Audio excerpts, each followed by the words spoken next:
My name is Sophia, and I'm 20 years old. My life took a dramatic turn when I relocated to a historic home in the suburbs of Boston, Massachusetts. It was a stunning red brick house draped in green vines, surrounded by tall trees.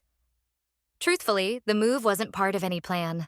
After losing my job at an interior design firm in New York and ending things with my boyfriend, I felt utterly lost. Life seemed to pause, and I had no direction. That's when my uncle Lucas invited me to live with him in this house. He was my mother's brother, a reserved yet magnetic 45-year-old man. Lucas had been living alone since his divorce from his wife, Victoria. His offer gave me a glimmer of hope for a fresh start, though it also made me uneasy. While we had been close during my childhood, our bond had weakened over time. Initially, I thought staying here would just be a temporary arrangement while I got back on my feet and found a new job. But from the moment I stepped inside, I sensed something unusual. The antique portraits on the walls seemed to watch me, and the house's silence often felt suffocating. Yet, it was Lucas who puzzled me the most. He wasn't the uncle I remembered. His intense gaze and fleeting smile kept drawing my attention, stirring emotions I couldn't quite place, blurring the line between respect and something else entirely. Living with him in that old suburban home was both familiar and unsettling. Lucas spent most of his time in his study on the second floor, where sunlight streamed through large windows, illuminating the aged bookshelves. I tried to stay occupied by rearranging the living room, planning my job search, and occasionally sketching the nearby woods. But no matter how busy I kept myself, I couldn't ignore Lucas's presence. We often shared dinners, and he was always polite and attentive, asking about my day or sharing stories about his work in law. His sharpness and confidence were admirable, and whenever he smiled or looked at me gently, I felt something stir inside, a feeling I didn't want to acknowledge. One evening, as I cleaned the kitchen after dinner, Lucas walked in holding a glass of red wine. He leaned against the counter, his fingers tracing the rim of the glass as if lost in thought. "Sophia, I'm glad you're here," he said, his voice low and sincere. I paused, feeling my cheeks flush. "I'm glad I have a place to stay," I replied, trying to sound composed. Lucas smiled, but there was something in his eyes I couldn't quite decipher. The air between us grew heavy. He stepped closer, set down his glass, and gently touched my shoulder. "If anything's bothering you, don't hesitate to tell me," he said, his voice warm yet commanding. I nodded, but his touch made my heart race. His concern was both comforting and unsettling. From that moment, I began to notice our relationship shifting in ways I couldn't fully understand. Over time, my connection with Uncle Lucas grew closer but also more complicated. He wasn't just the kind, polite uncle I had known before. He started occupying my thoughts more than he should, and every gesture, glance, or word from him became impossible to ignore. One weekend afternoon, as soft sunlight filtered through the trees, I decided to sketch a portrait of Lucas. I had seen him sitting in his study, the light highlighting his dark brown hair and sharp features. There was something about him that made him an ideal subject. His confidence, his calm demeanor, and something deeper beneath the surface. As I focused on the sketch, Lucas walked in, startling me. "What are you drawing?" he asked, a faint smile on his lips. I tried to hide the sketch, but he picked it up before I could stop him. He studied the drawing, his expression unreadable for a moment. "Sophia, are you drawing me?" he asked, his voice quieter than usual. I nodded, feeling my face grow warm. "I'm just practicing," I said, trying to sound casual. But Lucas didn't look away. He set the drawing down and stepped closer. "You're very talented, but you don't need to hide," he said, his voice soft yet laden with meaning. The room suddenly felt smaller, not because of its size, but because of the tension between us. Lucas stood so close that I could feel his warmth. He reached out and touched my shoulder, his eyes deep yet filled with an unfamiliar intensity. "Sophia," he said softly, his deep voice breaking the silence. "We shouldn't be like this." But instead of pulling away, we both stood there, the space between us almost non-existent. My heart raced so loudly I feared he could hear it. Part of me wanted to leave, but another part couldn't bring myself to move. I knew it was wrong, but the pull between us had crossed a line I couldn't retreat from. That evening, I couldn't focus on anything. Lucas's image kept replaying in my mind, his gentle yet meaningful gaze, his closeness that left me both confused and longing. I told myself I needed to create distance, that it was all a misunderstanding, but my heart refused to listen. I went downstairs to the kitchen for water, hoping to clear my thoughts. But when I turned on the light, Lucas was there, leaning against the counter with a glass of wine in hand. The warm kitchen light highlighted his face, a mix of weariness and something else I couldn't name. "Can't sleep?" he asked, his voice deep but filled with undeniable tension. I nodded, confusion swelling in my chest. "I just need some water," I replied, attempting to avoid his gaze, but Lucas didn't let me slip away so easily. He set down his glass, moved closer, and I felt the space between us shrinking. "Sophia," he said, his voice gentle yet heavy. "We need to talk." I looked up at him, my heart pounding. "About what?" I asked, though deep down I already knew. Lucas took a deep breath, as if struggling to keep himself in check. "I can't ignore this anymore," he said, his eyes piercing through me. "There's something between us, and I think you feel it too." I froze, unsure how to respond. His words were like a spark, igniting the storm of emotions already swirling inside me. "Lucas, we can't," I whispered, but my voice was shaky and unconvincing. "I know," he replied, stepping closer, leaving me no room to retreat. "But sometimes the heart doesn't listen to reason. I just want you to know you're not alone in this." Before I could react, Lucas reached out and touched my cheek, his fingers brushing my skin in a silent promise. I stood still, caught in the tenderness and intensity of the moment. Everything around me seemed to fade, leaving only him and me, tangled in emotions I couldn't control. The small kitchen felt suffocating, not from the air, but from the tension between us. In that moment, I knew there was no turning back. My heart had crossed the boundaries my mind had tried to set.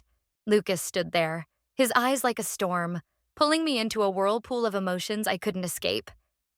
His closeness was overwhelming, making me feel as though I was balancing on a fragile line above an abyss of guilt and desire. "Sophia," he said softly, his voice barely a whisper, yet it echoed through me like a wake-up call. I could feel his breath, warm and close, mingling with the tension filling the room. "We shouldn't be like this," I stammered, but my words were as weak as a flimsy excuse.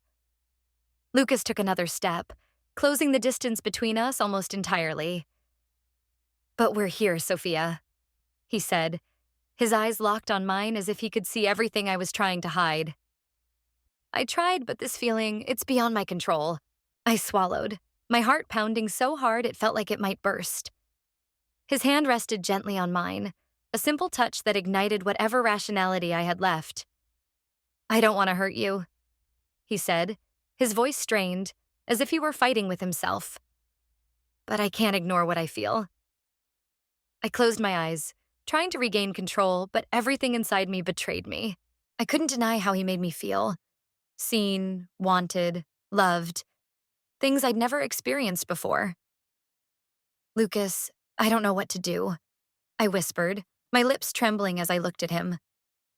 Then, as if caught in a wave neither of us could resist, Lucas leaned closer, his forehead brushing mine, his breath warm against my skin. "We can't go back, Sophia," he said softly, his voice filled with longing and guilt. I knew it, and in that moment, I didn't want to turn back either. I reached out, placing my hand on his chest, feeling the strong beat of his heart beneath my palm. In response, Lucas leaned down, his lips lightly touching mine in a hesitant but passionate kiss. The world around me seemed to dissolve, leaving only Lucas and me, caught in a whirlwind of undeniable emotion. My mind screamed at me to stop, but my heart urged me forward, and in that moment, I let all barriers fall, regardless of right or wrong, just to feel his presence fully. The small kitchen seemed to shrink, the space around us filled with tension as if the entire world was holding its breath, watching. Lucas's kiss started gently but quickly deepened, like a fire spreading rapidly, burning away any remaining rationality. I felt the intensity from him, as if he had held this back for too long, and now it was exploding uncontrollably. His hands cupped my face, his fingers gliding over my skin with a tenderness I had never known. "Sophia," he whispered between breaths, his eyes filled with a mix of longing and guilt. "I know we shouldn't, but I can't stop." His words cut deep, stirring something inside me. "Me too," I whispered, feeling as though each word pulled me deeper into a spiral I couldn't escape. I knew this was wrong, so wrong that I didn't dare think about the consequences. But in that moment, I didn't care. I just wanted to feel, to be close to him, to hold on to something I never thought I could have. Lucas pulled me closer, his arms wrapping tightly around me as if he feared I might vanish. I could feel his heart racing, matching mine. "We can't let this continue," I whispered, but even I didn't believe my own words. "I know," he replied, his voice low, as if blaming himself but unable to stop. "But you're making me lose control." I rested my head against his shoulder, feeling the warmth of his body spread through me. A small comfort in the chaos we were both caught in. His hand moved gently down my back, sending shivers through me at the closeness. "Sophia, I don't want to hurt you," Lucas whispered, his breath soft against my ear. "But I can't ignore this anymore." I looked up at him, tears threatening to spill from the turmoil of emotions. "Lucas, I don't know what to do. I don't want to lose you, but we can't do this." He held me tightly, his eyes locked on mine. "I don't know either, Sophia, but I do know one thing. I can't let you go. I need you, even if it means losing everything." His words left me choked up, my heart torn, but also filled with an emotion I couldn't name. I wondered if we could survive this, where this bond would lead, but in that moment, I didn't want to think ahead. I just wanted to stay there, in Lucas's arms, even if it was only for one last time. Lucas and I stood there, our bodies so close that I could feel every breath, every slight tremble in his arms. I wanted it all to stop, but I couldn't bring myself to move. The room was eerily quiet, save for the ticking of the clock and the rapid beating of our hearts. "We can't go on like this," I murmured, though the words felt hollow against the weight of everything unsaid. I whispered, my voice trembling as though pleading for my sanity. But even as I spoke, I knew I didn't want to stop. Lucas released me, stepping back, yet his gaze remained locked on mine, filled with conflict and struggle. "I know," he said, his voice low and heavy with emotion. "I never should have let this happen. But Sophia, you have to understand. I can't keep pretending I don't feel anything." I stared at him, feeling as though the world around us was crumbling.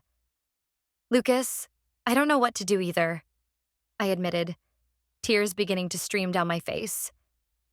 "I know this is wrong, but I can't ignore what I feel when I'm with you."